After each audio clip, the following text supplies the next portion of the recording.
Hey you guys, welcome back to my channel, Vibing After Dark _ with Mo. And if you're new to my channel, how about hit that subscribe button? And if you're a returning subscriber, how about send it to a family or a friend so they can vibe out with us? And please, please, please, please make sure you like this video. That helps out a lot, and thanks in advance.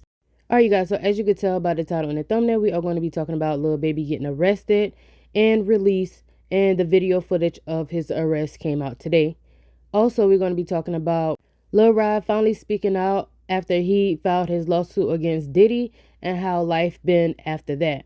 And the last thing that we're going to get into is this lawsuit against Nicki Minaj from Tameer Peak. And I have some of the crazy things that he was doing this whole time. Okay, so let's get straight into the video. So the rapper Lil Baby went to Vegas to celebrate James Harden's birthday. And he actually did a performance and he shouted him out saying happy birthday. So it looked like he was out having a good time. Even afterwards, they went out to eat and he was seen tipping everybody that worked at that restaurant, totaling up to $11,000. You for the people? Hello? Look at him tipping everybody in the Tucker Madeira. What you doing? He's tipping everybody. He doing what? Tipping everybody that works here.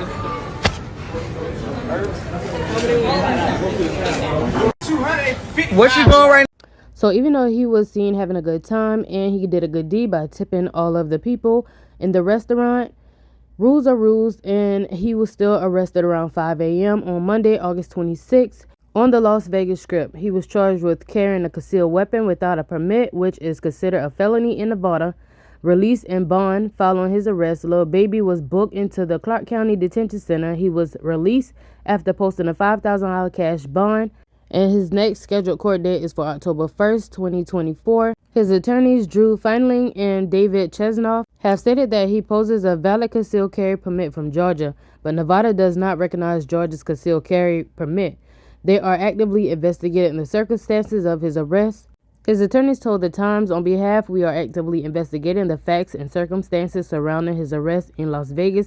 So open carry is legal in Nevada, but it is a shall issue state, meaning that an applicant must pass basic requirements to obtain a concealed carry permit, which are issued at the county level. According to the U.S. Concealed Carry, the silver state does not recognize carry concealed weapons permit issued in Georgia, California, and nearly 24 other states. So basically, he got arrested because Nevada rules is not Georgia rules. So TMZ released the footage today of the arrest, and he was really acting out. And he was also offering the security $200,000 a year if they would call this number for him so he could get out the situation, basically. Come here. Hey, I need 20 bands. Call the number for me. Hey, security, the black guy. Call the number for me. They locking me up for a gun, but I got a license. Security, good job. I need 200 bands a year. I swear to God, security. I need 200 bands a year. You don't make 200 bands here. Let me go. Yeah, let me go. Hey, lady, my check leave at 9:10. Right now, hey, it's James Harden's birthday. I gotta show my life. Yeah, it's his birthday. I think it's right here. We came here for his birthday. I came with myself, so I ain't sure about it. Take the man down. You want to take the man down? Nah, I don't want to do that. Y'all said we good. If I go to jail with a gun, y'all die. So make sure y'all check me good. Nah, check me good. I got a gun in my neck. Check me good. You on the camera? I got a gun. Check me good. I got a gun. All right, y'all let me that car shoot myself dead. Y'all fire. Super hard. I'm gonna shoot myself in the head when I get the car. I got a gun in my neck. Oh, I got a gun in my neck. I'm gonna get that car by myself and shoot myself in the head. Can't kill it. Can't really gotta go in with it. Go in with it. No, I got it. All right, I told y'all. I got a gun. I'm gonna shoot myself. So the people on Twitter comments was eating him up about him wanting them to check him. But a lot of people also were saying that they would have given up that job for the $200K. Somebody said, would have made that phone call and been up. Check me good is insane work. 200 bands D. Man passed up on a once-in-a-lifetime opportunity. I would be mad if the security guard was my family. The security guard is going to regret that for the rest of his life. 200 bands, what's the number, gang? Somebody else said he obviously been ratted on because what the F, Elvis ain't never get pulled over in Vegas, and he used to ride around in a drop top with blickies on him, half naked women in the car and everything. Speaking of Elvis, he even brought a blicky to the White House and pulled it out in front of, I guess it's supposed to be the president or everybody, I don't know. Bro wanted to be touched on his D really bad. Now I understand what the painted nails was all about. Some other people said this the week of crash outs. Somebody else said, hope he's okay. This seems very odd. On the flip side, him going to jail, he didn't want the blicky to go off and blow his nuts to smithereens. Check me good, bro. Want his nuts fondled. So y'all let me know what y'all think about that. Like I said before, the rules are the rules, even though it's different state. I hope he don't get, in too much trouble or nothing with consequences be so bad for him just because it was like an honest mistake, even though when you go different places, you should check what the rules are, but it is what it is. So let's move on to the next topic. Diddy X producer Lil Rod finally speaks out and breaks his silence. He did an interview with Rolling Stone and they asked him a few questions. He answered them, and basically he was telling them about how his life is now, which is crap, pretty much. So in his own words, he said, here I am standing up for justice and for what I believe is right for my life. I'm being punished.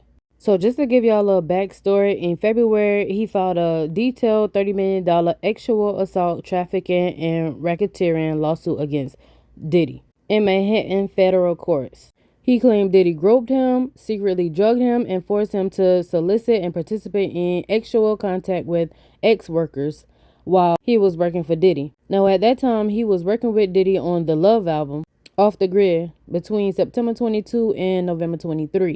He had a 73-page lawsuit filed after Cassie accused him of the R word and years of sexual and psychological abuse in a complaint filed in November 2023.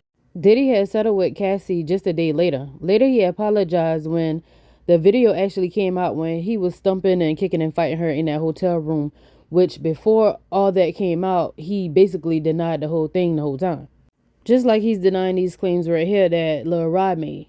Diddy lawyers are calling Lil Rod a liar, and they said that he's basically seeking an undeserved payday. They blasted Lil Rod claims that Diddy was somehow involved in a blank at the Los Angeles music studio, saying the police investigation determined that the attack happened outside and the charges were filed against robbery suspects unconnected to Diddy. Diddy's lawyers also say that Lil Rod's lawsuit is pure fiction and a shameless attempt to create media hype and extract a quick settlement. His lawyer Erica Wolf said that in a statement Monday after filing a new motion to dismiss Lil Rod's immense 98-page complaint. There was no RICO conspiracy and Mr. Jones was not threatened, groomed, assaulted, or trafficked. We look forward to providing in a court of law that all of Mr. Jones' claims are made up and must be dismissed. And Mr. Jones is Lil Rod. So even though Diddy is still denying all claims, Lil Rod is still holding on strong to his lawsuit. So this is his first time doing an interview, and he don't want to go into details about his claims because he said that's the most sensitive topics, and just said that his complaint speaks for itself. But he was willing to tell them what it was like working for Diddy, and he described the fallout. He had his lawyer Tyrone Blackburn on the line the whole time, and he said he was in hiding the last few months doing extensive therapy. So then the interview basically started. They asked him, before Diddy and the Love album, how did you view your career? He said, I grew up in church. My family consists of pastors, singers, musicians, and carpenters. As a kid, 13 years old, I started doing recordings. Before I knew it, it snatched me right out of school.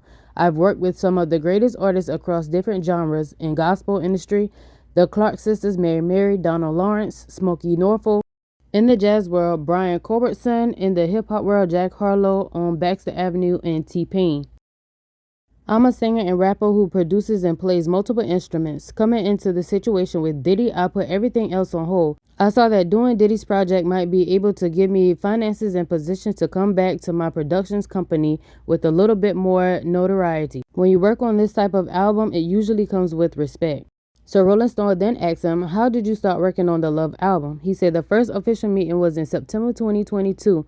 It was a writing camp at Chalice Recording Studio in Los Angeles. I know I probably butchered that.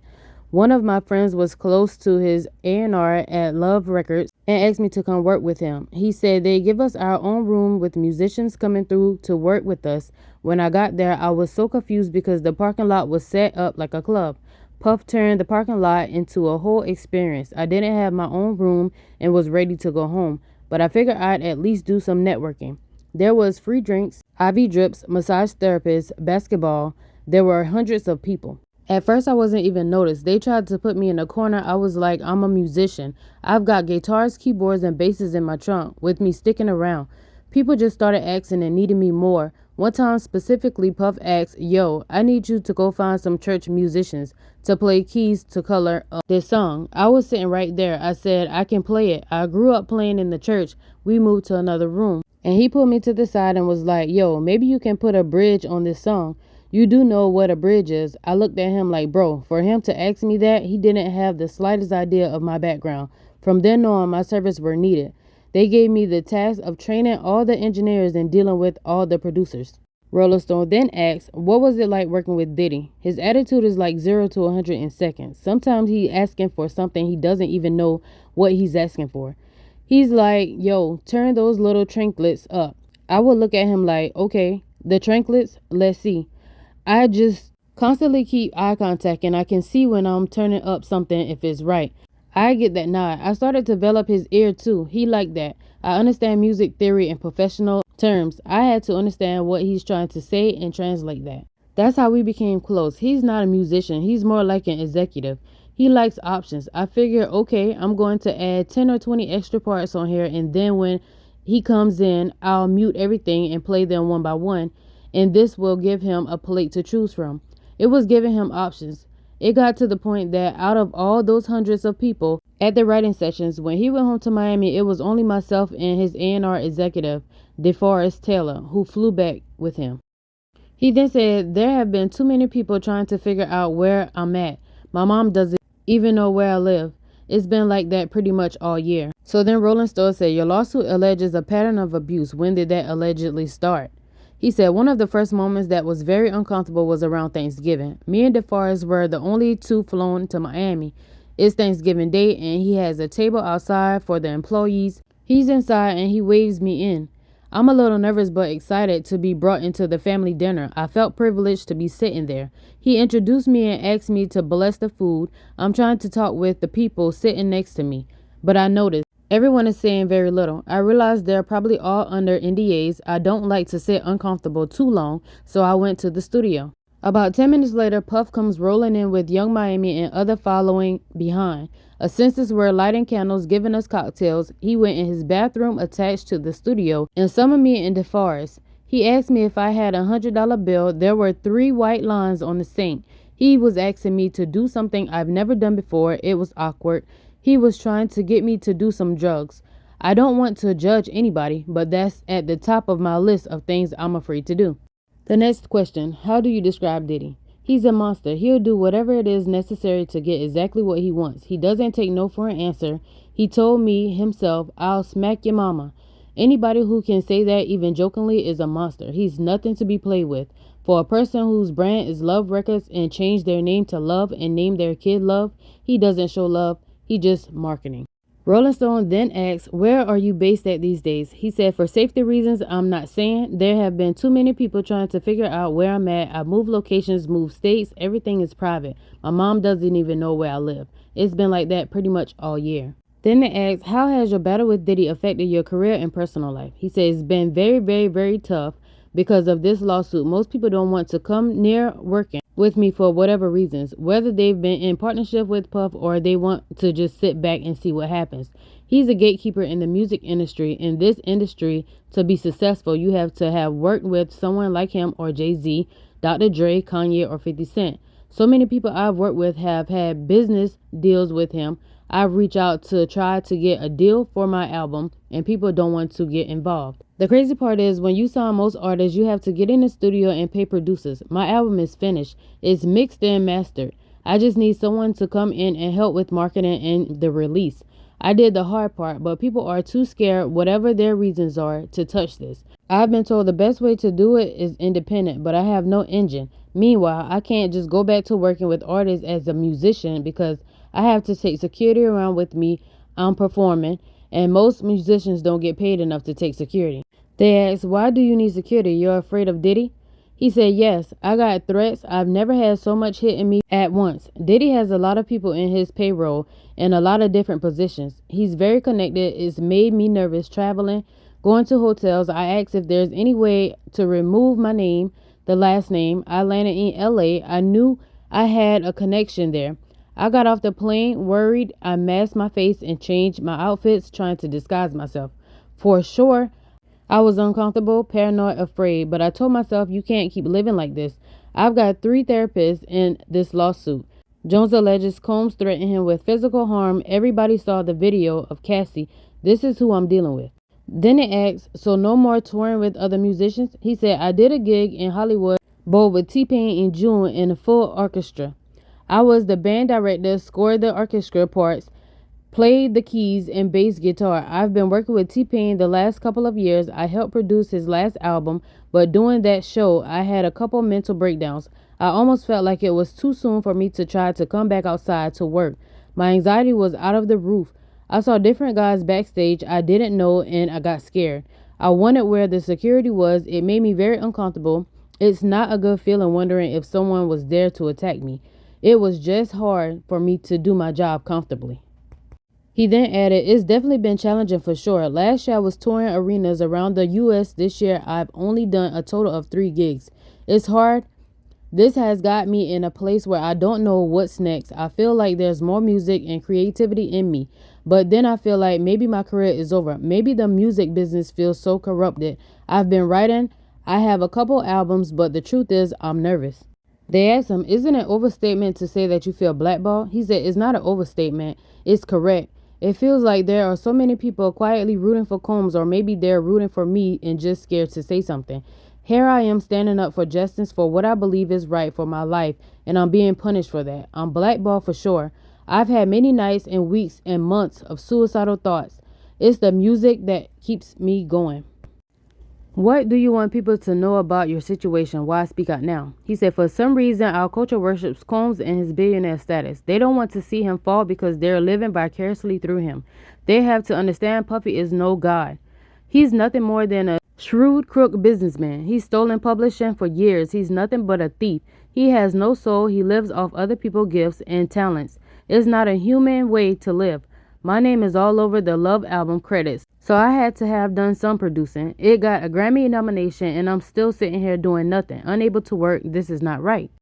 In his amended lawsuit, Jones alleges he had a verbal contract with Combs promising him $20,000 and 4 royalty points per song, as well as credit as producer, credit for each instrument played and publishing rights to his work.